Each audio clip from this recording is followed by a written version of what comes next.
Shah Faisal colony में task force के छापे के बाद इलाका पुलिस और टास्क फोर्स आमने सामने। छापे के दौरान 24 लाख रुपए की खतीर रकम गायब होने का मुबैना तौर पर संगीन इल्जामात का सिलसिला जारी है। Kamran Minhas chief crime reporter साथ मौजूद है लाइन पर, उनसे मजीद जानते हैं। कामरान, बताइएगा क्या माजरा है ये?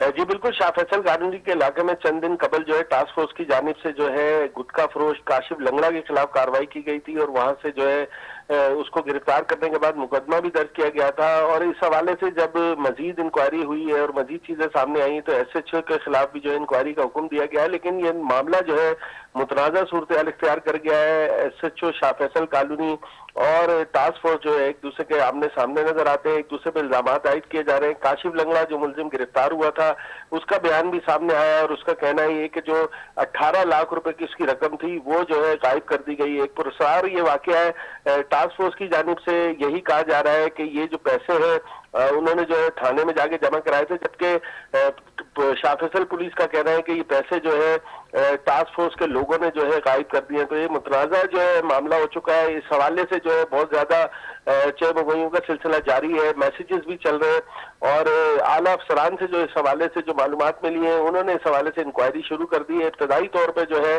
SHO शाह फैसल को गैर फाल किया गया है और मजीद इंक्वायरी के बाद जो भी इसका जुर्मदार होता है, चाहे वो टास्क फोर्स के अफराद हों या फिर शाह फैसल पुलिस के, उनके खिलाफ जो है तादबी कार्रवाई मुतवक्का है। जी ठीक है, बहुत शुक्रिया आपका।